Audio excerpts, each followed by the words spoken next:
Bonjour, alors on est toutes les deux sociologues, plus précisément spécialistes des relations économiques dans la famille. On n'est pas spécialiste du système des retraites, et encore moins spécialiste de cette réforme discutée et qui mobilise pas mal nos énergies en ce moment. Donc qu'est-ce qu'on fait ici? On vient vous raconter un peu quand même ce qu'on connaît des inégalités qui existent aujourd'hui entre hommes et femmes et qui se construisent à la fois sur le marché du travail et dans la famille, et ce qu'elle laisse présager des effets de cette réforme des retraites si elle advenait sur les inégalités entre femmes et hommes. Alors pourquoi on peut se poser cette question? C'est notamment parce que le gouvernement lui-même a annoncé que les femmes étaient les grandes gagnantes de cette réforme des retraites. Il se trouve que depuis, on cherche à comprendre pourquoi cette affirmation. On a beau chercher, pour l'instant, on n'a pas tellement trouvé de raison de considérer les femmes comme grandes gagnantes de ce projet. Alors, il faut savoir que les inégalités de retraite, elles sont déjà aujourd'hui, avant cette réforme, très importantes. Elles sont de l'ordre de 38%. C'est une différence qui est supérieure aux inégalités de salaire, qui sont à peu près 26% du point de vue de l'écart brut de salaire. Maintenant, vous savez que, je vais vous le redire, que les femmes travaillent plus souvent à temps partiel que les hommes. Donc si on raisonne à équivalent temps plein, il y a quand même un écart de salaire qui reste de 16% entre hommes et femmes. Et puis si on tient compte en plus des types de métiers, on est à des différences de salaire, toutes choses égales par ailleurs, de l'ordre de 13% entre hommes et femmes. Donc les inégalités de retraite, elles reflètent aussi toutes ces discriminations qui existent entre hommes et femmes sur le marché du travail et qu'on retrouve dans les chiffres là, que vous pouvez voir au tableau, issus de l'enquête emploi. On voit que les femmes, 70% des femmes entre 15 et 64 ans sont à temps complet contre 92,6% des hommes, donc elles sont beaucoup plus souvent à temps partiel. Et il y a 9,3% d'entre elles qui sont à temps partiel, donc c'est le sous-emploi, alors qu'elles voudraient et pourraient dans l'immédiat travailler plus, ce qui est nettement supérieur, c'est 3 fois plus que pour les hommes. Donc les écarts de salaire entre hommes et femmes, que reflètent notamment les inégalités de retraite, elles sont liées à plusieurs phénomènes. Le plafond de verre, dont vous avez sans doute entendu parler, du fait que la progression des femmes dans les hiérarchies professionnelles rencontre souvent des formes de discrimination importantes aux plus hauts échelons de la hiérarchie, mais aussi ce qu'on appelle le plancher collant, c'est-à-dire que souvent elles sont amenées à travailler dans des secteurs où le temps partiel est de mise, où il y a davantage de CDD, elles subissent des discriminations dans l'accès même à l'emploi, elles ont des taux de chômage plus élevés que les hommes. Et puis aussi le phénomène de ce qu'on appelle les parois de verre, c'est-à-dire que même quand elles sont diplômées, par exemple, elles travaillent dans les secteurs comme l'enseignement, la santé, où à diplôme égal, on gagne moins que dans des secteurs plus lucratifs. Donc toutes ces inégalités s'accumulent et au moment de la retraite, elles sont amplifiées parce qu'en fait, alors même que les femmes sont de plus en plus nombreuses sur le marché du travail, elles sont de plus en plus actives, elles travaillent de moins en moins de travailler, et bien grâce aux réformes successives qu'on a déjà connues, en fait, les inégalités de retraite on peut diminuer. Parce que notre système de retraite et toutes les réformes qui sont accumulées, c'est le cas de celles que nous proposons aujourd'hui, pénalisent fortement les spécificités de l'emploi féminin, notamment les cessations temporaires d'activité et le temps partiel.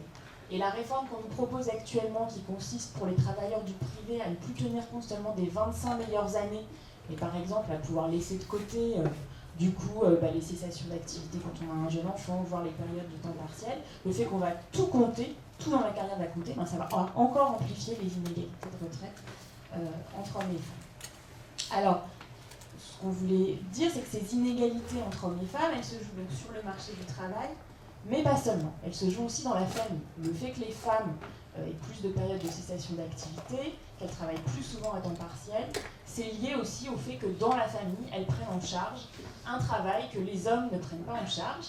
Et on le voit, ça se traduit fortement dans les chiffres sur les inégalités de revenus entre hommes et femmes quand on s'intéresse aux différentes configurations familiales. Les écarts de revenus entre hommes et femmes pour les hommes et les femmes seuls est de seulement 9%, tandis qu'il est de 42% pour les hommes et les femmes qui vivent en couple hétérosexuel. Donc il se passe quelque chose dans le couple qui est défavorable aux femmes. Donc ça, si on revient au tableau précédent et qu'on regarde le détail des lignes, eh bien on constate qu'effectivement, par exemple, sur le temps partiel, plus les femmes ont d'enfants, plus elles sont à temps partiel, et les femmes qui sont à la tête de familles monoparentales connaissent davantage le temps partiel et l'inactivité que les autres. Au final, qu'est-ce qui se passe si on regarde les enquêtes, les résultats des enquêtes emploi du temps, donc qui sont des enquêtes dans lesquelles l'INSEE demande à des gens de remplir des formulaires toutes les 10 minutes, savoir ce que les gens ont fait, on constate quoi, si on regarde les couples avec enfants, que les hommes travaillent 51 heures dans ces couples, tandis que les femmes travaillent 54 heures, sauf que les femmes consacrent un tiers seulement de leur temps au travail rémunéré sur le marché du travail, tandis que les hommes consacrent seulement un tiers de leur temps au travail gratuit domestique. C'est-à-dire que les femmes ont moins de loisirs, mais elles gagnent beaucoup moins d'argent. Alors, on en arrive à la réforme des retraites et à cette idée que les femmes seraient les grandes gagnantes de la réforme des retraites. Donc, nous avons repris dans ces diapositives, et j'ai la lourde tâche de vous présenter les arguments du gouvernement. Le gouvernement continue à dire que les femmes sont les grandes gagnantes. Donc un des premiers arguments, c'est de dire qu'il y aurait un minimum de pension porté à 85% du SMIC. Mais, il faut le rappeler, pour atteindre ça, il faut avoir des carrières complètes.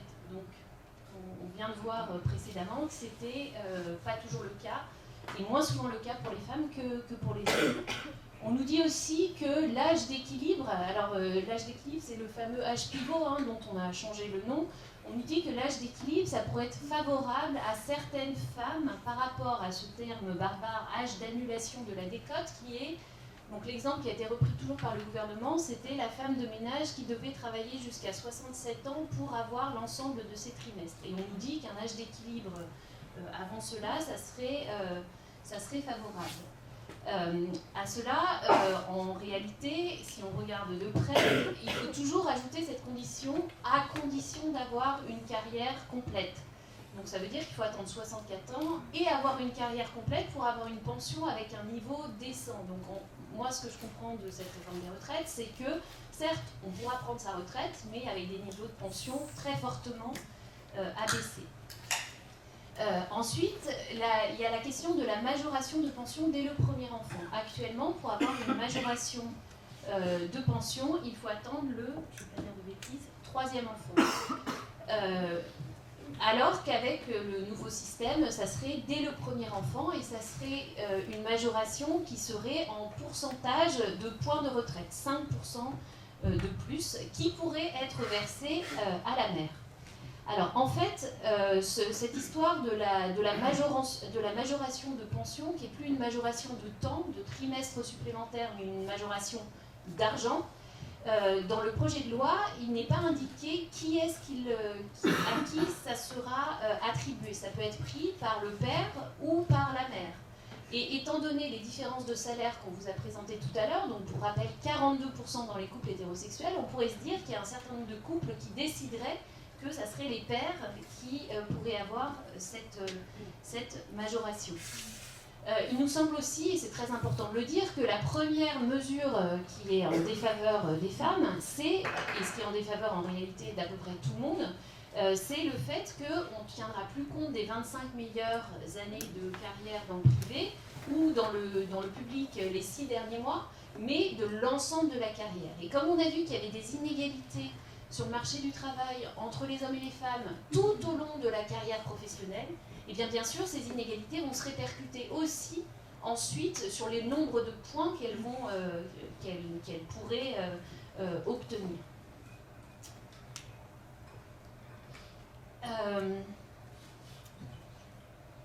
Je l'ai à peu près dit, je saute parce que je ne veux pas rentrer trop dans le détail technique. Un sujet dont on voulait parler et qui nous paraît important, c'est l'enjeu des pensions de réversion. Il y a beaucoup de jeunes dans cette salle qui n'ont peut-être jamais pensé à ce que c'était que les pensions de réversion. Mais il faut savoir qu'aujourd'hui, 42% des femmes qui touchent des droits à la retraite touchent une pension de réversion pour un montant moyen de 700 € qui correspond en moyenne à la moitié de ce qu'elles touchent. Donc ce n'est pas du tout un sujet anecdotique, c'est un sujet pour les retraites des femmes, pour le niveau de vie des femmes âgées, c'est un sujet absolument central. Alors, une des difficultés qu'on a, c'est qu'il ne s'agit pas de dire le système d'aujourd'hui est génial et la réforme des retraites, c'est pas bien. Parce que le système d'aujourd'hui, en réalité, n'est pas génial non plus, et notamment en matière de pension de réversion. Le système n'est pas génial parce que les pensions de réversion, ça ne concerne que les couples mariés. Donc les pensions de réversion, c'est le fait que les veuves puissent toucher des droits à la retraite acquises par leur conjoint. Ça ne concerne que les couples mariés. Nous, ce qu'on voit, puisqu'on étudie toutes les deux la famille, c'est que les couples mariés, à l'avenir, il y en aura de moins en moins, parce que les gens divorcent, parce que aussi les gens ne se marient plus ou ne se marient pas, et que donc du coup le système de la pension de réversion, de fait, avec cette arrivée de couples non mariés ou divorcés, il va s'affaiblir. Et le système de la pension de réversion actuel, il n'est pas génial non plus, parce qu'il est d'une complexité inouïe. Il varie selon les régimes différents. Donc en gros, dans certains régimes de pension, c'est sous conditions de ressources, mais dans d'autres, ça ne l'est pas. Dans certains régimes, il y a des conditions d'âge, et dans d'autres régimes, il n'y en a pas. Et ce qu'on comprend aussi, c'est que du fait de cette complexité, aujourd'hui, c'est un parcours de la combattante pour les toucher. C'est beaucoup moins les droits directs à la retraite, c'est beaucoup plus automatique que les pensions de réversion, il faut faire tout un tas de démarches. Donc je ne suis pas en train de dire c'est super les pensions de réversion actuellement, c'est déjà en réalité assez problématique, mais ce que nous réserve le projet de loi n'est pas complètement formidable non plus. Alors pourquoi il n'est pas formidable ? Alors même que, en fait, on pense que le gouvernement a essayé de faire de ces pensions de réversion une espèce de vitrine du fait qu'il allait bien traiter les femmes. Alors première chose, il supprime les conditions de ressources pour les régimes où il y avait des conditions de ressources pour l'avoir. Donc ça, en réalité, le régime où il y avait ça, en réalité, c'est favorable aux femmes des classes moyennes et supérieures mariées avec des cadres du privé. Parce que c'est là qu'il y avait des conditions de ressources et c'est là qu'elles vont disparaître. Ensuite, dans le rapport Delvoye, il y avait une limite d'âge pour toucher une pension de réversion qui était de 62 ans. Et le gouvernement, quand le projet de loi est arrivé au gouvernement, ils ont modifié ça et ils l'ont annoncé fortement en disant « Ouh là là, non, 62 ans quand même, ça va appauvrir un certain nombre de femmes, donc on abaisse à 55 ans pour tous les régimes. » Ensuite, ce qu'annonce le gouvernement, c'est ce principe que le ou la conjointe survivante, donc très souvent, étant donné les écarts d'âge entre les couples, en fait il s'agit d'une femme, une veuve, atteigne 70% des revenus du couple. Donc ça c'est la vitrine pour nous dire, en fait, on conserve les pensions de réversion, on simplifie et ça s'améliore. Il nous semble qu'il y a deux problèmes. Le premier problème, c'est que ça ne concerne toujours que les couples mariés. Donc ce que j'ai dit tout à l'heure reste valable. Et puis, le rapport Delvoye, et pour l'instant, on supprime la pension de réversion pour les femmes divorcées. Donc actuellement, si vous divorcez de votre conjoint, et si votre conjoint ne se remarie pas, au moment où ce dernier meurt, une femme peut toucher une pension de réversion de son mari divorcé. Si ce mari s'est remarié, il va y avoir, entre les différentes veuves, il va y avoir une répartition de la pension de réversion au prorata du nombre d'années de mariage. Ça, c'est la situation actuelle. Dans le rapport Delvoye, en une ligne, on dit, bon, ça, ce système, c'est trop, c'est dépassé. Et on va transformer ça au moment du divorce en une prestation compensatoire. Alors ça, nous, c'est ce qu'on connaît bien. Les prestations compensatoires, c'est le mécanisme du droit qui permet, dans les couples mariés, au moment du divorce, de compenser les disparités de niveau de vie. Là encore, on n'est pas en train de parler d'un sujet anecdotique qui concernerait 3 personnes, puisque aujourd'hui, une jeune retraitée sur 5 est divorcée. Ensuite, donc là on l'a écrit dans une tribune avec nos collègues de l'équipe Justine qui travaille sur les séparations conjugales.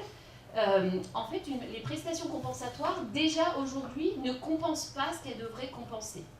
Il y a eu une enquête qui a été faite par des économistes qui montre que dans les couples dans lesquels il y a une prestation compensatoire qui a été ordonnée au moment du divorce, il y avait un écart de 52% de niveau de vie, donc de revenus entre l'homme et la femme, qui est rapporté à 40% après la prestation compensatoire. Vous voyez, 40%, c'est encore une différence énorme. Donc en fait, les prestations compensatoires, déjà, elles ne fonctionnent pas très très bien. Et puis en plus, on a des réformes du ministère de la Justice qui font qu'aujourd'hui, une grande partie des divorces ne passent pas devant un juge, mais ce sont des négociations entre avocats dans une étude notariale. Donc autant dire que c'est pas dire on supprime la pension de réversion et on la transforme en une prestation compensatoire, en réalité ça veut dire qu'on supprime la pension de réversion, point. Ça se jouera ensuite dans un rapport de force entre avocats dans un cabinet de notaire. Et ce que nous, on a vu dans notre enquête, ce qu'on décrit dans notre livre, c'est que quand ce sont des rapports de pouvoir privé, c'est en général extrêmement défavorable aux moins fortunés et donc aux femmes. Je reviens en un mot sur cette histoire des 5% de majoration. Puisqu'on a ces 42% d'écart de revenus entre les couples, on peut imaginer que des couples vont donc décider de mettre leur majoration de point de retraite sur l'homme qui gagne plus. Sauf que, qu'est-ce qui va se passer en cas de divorce ? Pour l'instant, on n'en sait rien. Et Marlène Schiappa, elle dit au couple, vous avez la citation affichée ici, débrouillez-vous. Et donc là encore, nous ce qu'on dit, c'est que quand on s'en remet à des arrangements privés entre couples, c'est la loi du plus fort. Alors j'avais une dernière diapo que je vais dire en 1 minute. C'est que AXA et les compagnies d'assurance s'y sont pas trompées. Elles ont fait de la publicité l'année dernière en disant qu'elles anticipaient une baisse des pensions et elles conseillaient du coup à leurs clients de prendre les devants et de préparer leur retraite le plus tôt possible par le biais de l'épargne individuelle. On vous a mis au tableau des chiffres qui sont les travaux des économistes autour de Thomas Piketty sur les inégalités de richesse en France aujourd'hui. C'est des inégalités colossales. 10% des plus riches détiennent 55% de la richesse nationale. Et à l'inverse, la moitié de la population française détient 5%. Et l'héritage est devenu quelque chose de très important dans la trajectoire des individus. Nous, ce qu'on montre dans notre travail avec Sybille et donc dans notre livre, c'est que les inégalités de patrimoine entre les hommes et les femmes, elles ne sont pas du tout en train de diminuer. C'est pas parce que les femmes travaillent plus qu'on réduit les inégalités de richesse. En fait, elles sont en train de s'accentuer. Et donc, du coup, ramener les hommes et les femmes à des arrangements privés individuels, des arrangements entre les couples, et dire, comme Marlène Schiappa, débrouillez-vous en famille, ce que nous, on dit et on montre, c'est que ce ne sera jamais favorable ça ne sera pas favorable aux plus pauvres et ça ne sera pas favorable aux femmes non plus.